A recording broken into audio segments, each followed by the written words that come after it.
Barakata Yahweh, Barakata Yahushai, Ba'ashem Rakakwadash, Barakata. First and foremost, I want to give all praises, glory, and infinite honors to Yahweh, Ba'ashem Yahushai. Double honors to the apostles and elders, a great millstone that rule well, and peace and salutations to Yaakim out there pushing this word in truth and sincerity to the four corners of the globe. May you brothers endure until the end.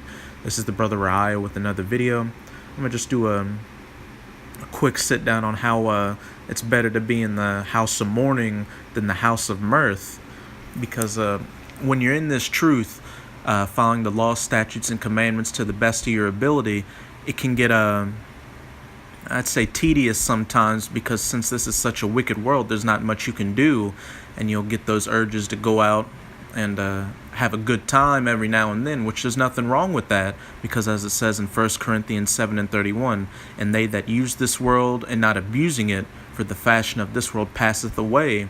You gotta let your hair down, so to speak, from time to time, but do it in the confines of the commandments, because a lot of brothers, they get those urges where they start to feel cooped up and kind of get those thoughts of going back into the world, but it's not worth it, because this world is vanity. And I mainly got the idea for this sit down because the other day some brothers came down to our camp, and we had a big camp and had a good time, just chopping it up and stuff, and we wanted to show the brothers a good time, so we went down to the downtown area for a little bit. And when I was down there, I just saw how worthless this world is, just complete folly and madness. Who knows how many of those women out there were committing adultery, and the same with the men. The streets smelled like piss. You just saw people walking around with this dead look in their eye, a bunch of homosexuals. It's not worth giving this truth up over to fulfill your carnal pleasures. So yeah, let's get into it. I'm going to go to Luke chapter 9, verse 62. And Yahushua said unto him, no man having put his hand to the plow and looking back is fit for the kingdom of the Most High. And yeah, if you get too caught up in this world from maybe demons affecting you in this truth, because when you're pushing this word, these demons are going to try to sift you and take you away. But if you allow them to take you out of this truth, as it just said, you're not fit for the kingdom of the Most High, and you don't want that to happen, because we see how many reprobates out here that happens to, and they just look dead afterwards, and it's not worth it. They'll come back as scoffers with bullshit arguments against us, and we can see that they're just waxing worse and worse with each passing day.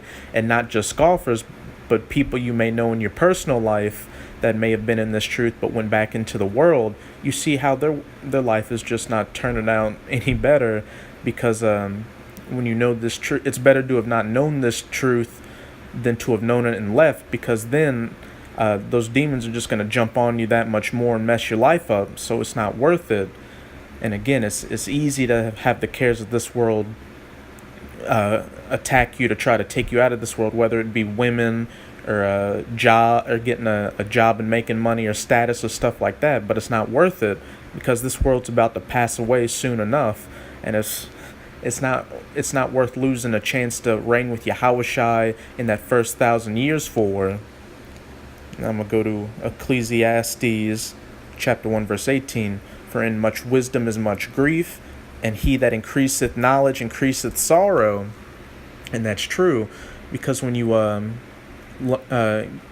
more and more about this truth and what it is to live righteously, you see how much more wicked this world is, and it will make you grievous to the point to where if you don't stay in the spirit a lot, again, those demons may start to attack you and say, hey, you can just have a good time every now and then. Why don't you go into the city, have a few drinks, maybe pick up a woman, which again, I keep saying there's nothing wrong with, because you can use this world but not abuse it, but again, do it within the confines of this truth. Because say you did do that, and you could inadvertently commit adultery, or you could have so much of a good time that you decide, I can go out again next weekend, that there won't be anything wrong with that, and it'll be the weekend after that, and the weekend after that, and so forth and so forth. and it'll start to take you more and more out of this truth, and cause you to take your hand off of this plow, which is definitely not worth it. So if you brothers feel that urge happening to you, again, just pray and fast. If you're really sincere about this, the Most High will put it in your spirit to take you out of such things.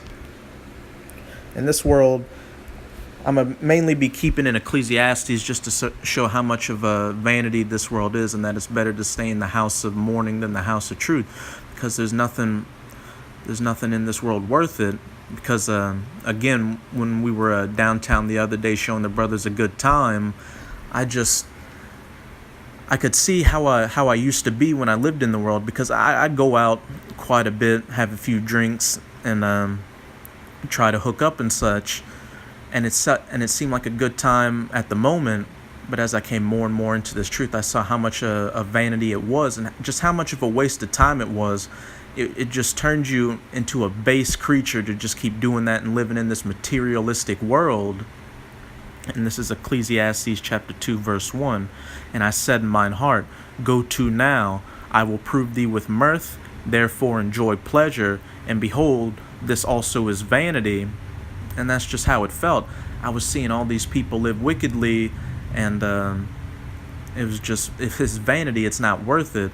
And the best thing for most of these people is to get destroyed through the coming troubles of Jacob's trouble, and then the eventual destruction by nuclear missiles. That's the best way. That's the best thing to happen to them, because they're not going to get out of this mindset. You have to be called by Yahweh Ba'ashim Yahushai to take you out of that life.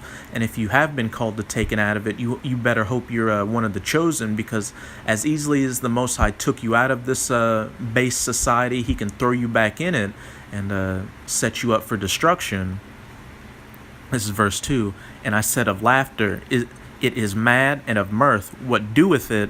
And you just, in general, hear these people's in the world's conversations, and it's just complete folly. They talk about nothing. They talk about reality TV or Instagram posts while the whole world's falling apart all around them, and that tear's about to come on them soon enough, and you don't want to be in that situation.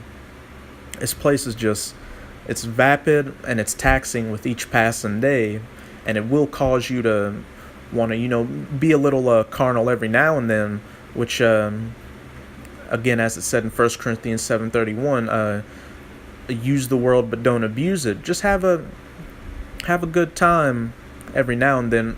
Like if you want to have a drink, that's okay. And maybe if you have a lady, go out with her and have a good time, or just deal with the brothers. But just don't let it overtake your first priority, which is preaching this word. And I'm going to go to Ecclesiastes chapter 7. I'm going to start at verse 2. It is better to go to the house of mourning than to go to the house of feasting, for that is the end of all men, and the living will lay it to his heart. Because if you stay in that house of feasting and laughter, it'll eventually take your hand off the plow, and you'll go back into this world and be a base creature. It's better to stay in the house of mourning and follow these laws, statutes, and commandments to the best of your ability, and just gain that much more knowledge, because it'll help you in seeing how vain this world is, and nothing in this world is worth giving up this truth over. Sorrow is better than laughter, for by the sadness of the countenance the heart is made better. Because we're in a sorrowful state right now. We're the ones mourning, while these heathens and these 2/3 are the ones laughing at us. But soon everything's going to get turned right side up, where we're going to be the ones in laughter, laughing at the sorrow of these 2/3 and these heathens, because we're going to see more and more Yahweh Ba'ashim Yahushai begin to visit this world and start to enact judgment on these wicked people. And we don't want to be a part of these wicked people by having the vanity of this world take us out of this truth. The heart of the wise is in the house of mourning, but the heart of fools is in the house of mirth. Going out every weekend, seeing whose woman you could pop, or just getting into all kinds of just vanity and madness. It's not worth it. Verse 5, it is better to hear the rebuke of the wise than for a man to hear the song of fools. And and that is the truth, because Brothers that are sincere towards you, if they see you start to fall off, they'll rebuke you and say, hey, brother, you're falling off. You got to come back into this truth. And that's really Yahweh Ba'ashim Yahushai speaking, saying, hey, look, you're starting to take your hand off the plow. You better turn back, or I'll put you into this world completely. And that's not something you want to be in. Verse 6, for as the crackling of thorns under a pot, so is the laughter of the fool. This also is vanity. So again, this world isn't worth it. These laughter of fools and this mirth is about to end soon enough. And you don't want to leave that house of mourning to go into that house of mirth and take your hand off the plow and get destroyed in this coming destruction. So brothers, this is just a quick sit down that I hope was edifying. And just, if you feel those urges to feel carnal, just pray and fast that those thoughts will leave you. But also, again, it's okay to have a little fun every now and then. But again, use the world, don't abuse it. So just take everything in moderation. So with that, I'm going to say Kwam Yasharala. Until next time, Shalom.